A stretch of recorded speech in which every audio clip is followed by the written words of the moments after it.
I have this conversation quite a bit with different members of our sales team. We don't train people to be other people. We hope to help you be the best Sara that ever did live. So authenticity, honesty, connection, that means so much more than a scripted response. Welcome to Season 6 of Bridge the Gap, a podcast dedicated to informing, educating, and influencing the future of housing and services for seniors.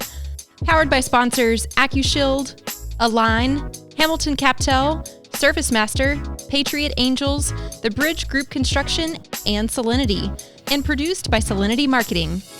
Welcome to Bridge the Gap podcast. I am not Josh and Lucas. This is actually Sara Mitchell, and I am so happy to be at the ASHA Mid-Year Meeting in Utah with my dear friend, Christy, Senior Vice President at Legend Senior Living, and we're going to talk about all things sales and marketing. Oh my gosh, I love it. And I love how it's just hashtag girl power today. I love this. No offense, Lucas and Josh, but I do love me some Sara. Well, we were just thinking, Christy is a BTG ambassador. Mm-hmm. You've been a great contributor, still are contributing. And so we had a brainstorm sesh this morning, and I was nominated / assigned this role. So I have not done this side of the microphone in quite some time, but I can think of no one else I'd rather have this conversation with than you. Me too. I am so glad you picked me. Dip your toe into this Here again. I know. I love it.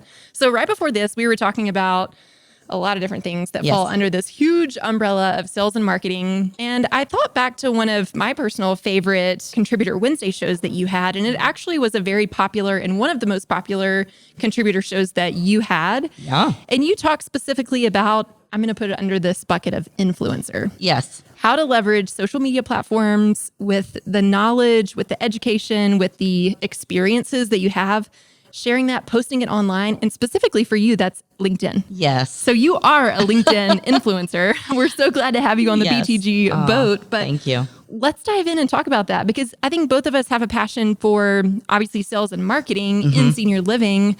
But I think for both of us, the goal is to go outside of just our workforce and our people. Yes. And talk about the industry and talk about the great things, the great people, the great topics that we're hearing about. So let's kind of recap that show. And I want to hear kind of now, fast forward to 2023, what does that look like for you as far as leveraging your influence specifically online? Right. LinkedIn really gives us a platform to showcase what senior living really is, right? And the people who work in senior living and who they are and how passionate they are about what they do and who they serve. For me, that propelled me to get even more crazy involved with LinkedIn, not only posting stuff, original content from myself, but really following fellow influencers in senior living, commenting or sharing their stuff as well. But I think that our industry and actually just in general, LinkedIn professionals have a lot to say and a lot of insight into sales, marketing, and specifically in senior living. And it's a passion to listen to those voices, right? And so I feel like I'm just really lucky to be just a small voice in the industry, but one that's continually staying optimistic, even when challenging times came. I think that my love of LinkedIn really came from, mid-COVID years, I need to be able to connect with people who are in the same boat as me. How in the world do I do that? And social media, for me, connected those dots. It's a great tool to utilize to, again, showcase all the things that senior living has to offer the world, but also to support fellow senior living folks and also to shout them out and to share their content as well.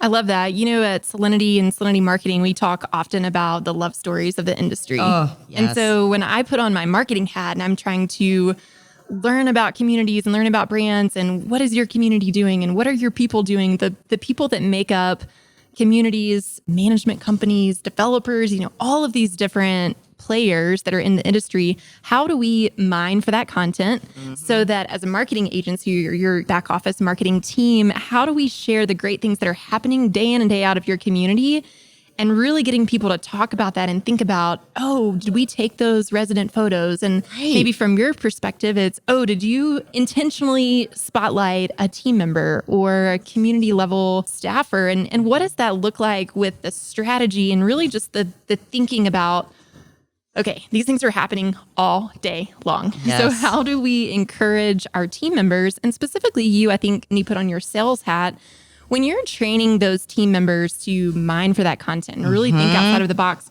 what are some tips or maybe suggestions and encouragement on the ability to influence the industry just by posting? So what are some of those tricks that you tell? Right. One thing that I feel like is really important in creating social media content specifically for communities is to be intentional. Every single person that lives or works at a community has their own story. And it's really up to us to learn what those stories are. We all have something unique about us. And I also love to ask, tell me something about yourself that sounds made up, but it's not. And then we create content based on those really cool stories. For example, we had a resident who we did a home visit, and the rug that they were standing on was a rug that Abraham Lincoln used at one point, right? So I have the goosebumps on me. And so, of course, our salesperson took a picture of the rug and made a big deal, right? And it's like, man, that's something that sounds totally made up, but it is real. So it's like, what content can we bring to life from learning those nuggets of gold? Being intentional and listening for those gold nuggets. And I just think that as salespeople, sometimes we get a bad rap because we are not known to be amazing listeners. So we're really focusing on, okay, being really great listeners, but taking action with those nuggets of gold that we learned from listening intently. Sure. Well, and I think that that's a hard practice. I think a lot of people enjoy hearing themselves talk and, being maybe the center of attention or whatever it is. So really listening and diving into what are your team members saying? What are your residents saying? And I think that so easily overlaps into the sales and marketing component because there's so many great stories that just need to be heard and then shared. Yes, absolutely. At Legend, we are doing all of this training based on mining for gold. And it really is digging for gold, not only in your own database, but in our own prospects and figuring out what makes them really special and unique individuals. So that's one point. But again, it's taking that information and what do you do with it?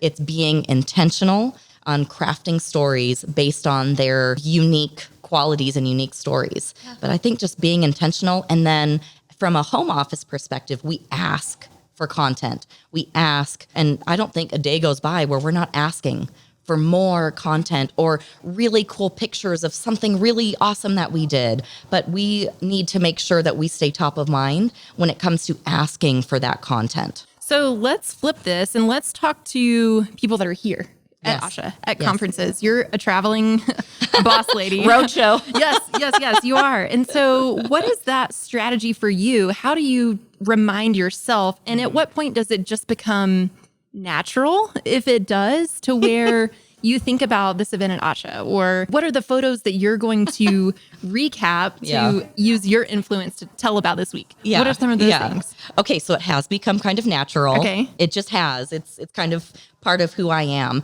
I love to document anything. That's in my personal life and my professional life. Part of what I think about when I attend things like ASHA is I want other people to know, okay, what really goes on at these conferences. So I like to take a lot of pictures of group pictures of people that maybe I've just met or people that have been dear friends for many years. I also like to post content on things that we're learning. So it might be the keynote speaker that I'm taking a picture of and writing a caption underneath that. So people know what really goes on. It is very natural. And I think when I walk up to them, they know, oh, she's got her camera out. The camera lady. If it's not on LinkedIn, it didn't happen. I just want people to know this industry is growing. It's diverse. It's innovative. And I want people to know there's room for everyone here. Well, I think too, a lot of people, and we get in the habit of this even at Bridge the Gap, we're talking to so many guests. And so it's very easy for any of us to snap a quick photo. But then to follow up with that and tease almost the conversations that we're having, I think that goes back to even what you said about taking the photo of the panel or the keynote and doing a little summary of that. I think when our teams back at home can see that it's more than just the parties or the cocktail receptions or whatever that is that's on our calendars, I think that that's a special thing that we can share. And I think that's one thing that you do a great job of. So let's segue that into recruiting. Yes. Because I feel like you do a great job and we could all take lessons from just leveraging your day in and day out to capture and share that story. Sure. How do you think that being an influencer, and this applies to anyone, impacts others either looking to the industry as a potential career opportunity or encouraging others to be a part of it? What's the tool there? Tool is to be as authentic as humanly possible, is to share your company's culture, your own personal beliefs, and just be authentic. I have loved utilizing LinkedIn and social media in general for recruiting. When we have a position open, I'll post something like, hey, are you awesome? Come join the team. My goal is to be enthusiastic about any open positions, but also the company culture. Do our best to create this really cool vibe around senior living because it really is the best industry I've ever been a part of. Yeah, me too. And, there's so many great people. We keep saying this, great people, great topics, lots of things that are happening. So if there was someone that's listening that is on the conference tour like you and I are, what is like one or two takeaways that you could provide them on the next steps? Just do this next until it becomes like you, where it's a normal habit and just your nature. Yeah. What are just some very easy low-hanging fruit items where like, okay, just do this, just practice this, and then it becomes a habit? Yes. You can just take one picture and post it. You could take a picture of the keynote or maybe even just a group picture. You're out on the patio for a happy hour. Take a picture and tag your professional friends on there. I mean, that's probably the easiest thing. But I also like to use social media to shout out others as well. So if the keynote speaker did an amazing job, tag him or her on social media. You don't have to be in the picture. Like that's the thing that I think people get really tripped up about. It's like, ugh, I don't like my picture taken. I don't want to be in the picture. You don't have to. It's great if we can see that you're this real, authentic person that is making connections with others, but you don't have to be in the picture. Those are two things that you could easily do is tag others and then just take one picture and post it and see what you get. Because I guarantee you will make an impact based on just that one post. Yeah, I love that. And it's pretty easy. Once you get into the habit, it becomes, like you said, kind of second nature and natural. Yeah. Okay, so we talked about this before. You and I have similar backgrounds before arriving in the senior living industry. Before senior living. Senior living. And I feel like probably, as it did for me, perhaps influenced some of what is natural for you now. Could we let everyone know a little bit more about Christy and how you practiced all of these things, this confidence that you exude, this ability to network and talk and make friends? Many people strive to be that influencer, and we have an awesome group of people. And I think a lot of them, and I would say a lot of people just in general in our industry, know you because of your presence online. But take us back to Christy in Pageant Land. Oh, yes. Talk us through that, and what were some of the characteristics and the roles or the lessons that you learned through that experience that impacts today? Sure, absolutely. I was Mrs. California many years ago. Yes. And many people don't know that there are Mrs. pageants for married ladies, but I did it and was pretty successful at that. But I started out as a 12, 13-year-old girl, super awkward, but grew up watching Miss America, and I always wanted to do that. What that kind of translated into, and over the course of my life, I think I counted, I've done 25 pageants. Now, I've lost a whole heck of a lot more than I've won, by the way. And first runner-up is no fun. I know. And I was like first runner-up queen. So many. Yes. Well, it teaches you resilience, right? Where if you lose today, that doesn't mean you're going to lose tomorrow. And I think that taught me a lot of perseverance in sales. It's like, man, you get told no today, but that doesn't mean it's no tomorrow. That doesn't mean the next phone call you make is going to be a no. It could be a yes. I think it taught me perseverance, but it also taught me I'm very comfortable speaking in front of groups. And without pageantry, I know I would never have been able to speak in groups. One-on-one interactions. When I was a little girl, I would get to meet Miss Long Beach or, Miss whatever city I was living at the time. And the queens always had this amazing ability to make me feel like I was the only person in the room. Like I was their best friend that they've known forever. That is what I hope to do, is really make people feel like, man, you're the only one that I am watching and listening and paying attention to. And I'm hopeful that that can translate into success in the business world. And I think it has. I still think you're a queen. I think once you have that crown, you're always a queen, even though you don't wear it today.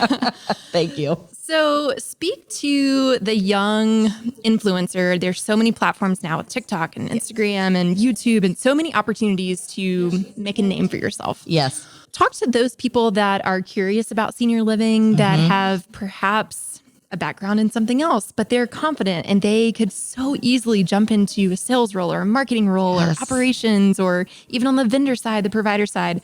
Speak to that person and give some insight or encouragement to leveraging what you're good at. Yes. And consider senior living. Oh my gosh. So I have this conversation quite a bit with different members of our sales team. We don't train people to be other people. We hope to help you be the best Sara ever that ever did live. So authenticity, honesty, connection, that means so much more than a scripted response or, again, a robotic, non-empathetic response. So my suggestion for anyone wanting to join the senior living industry is be yourself. As trite as that sounds, be yourself, be authentically you.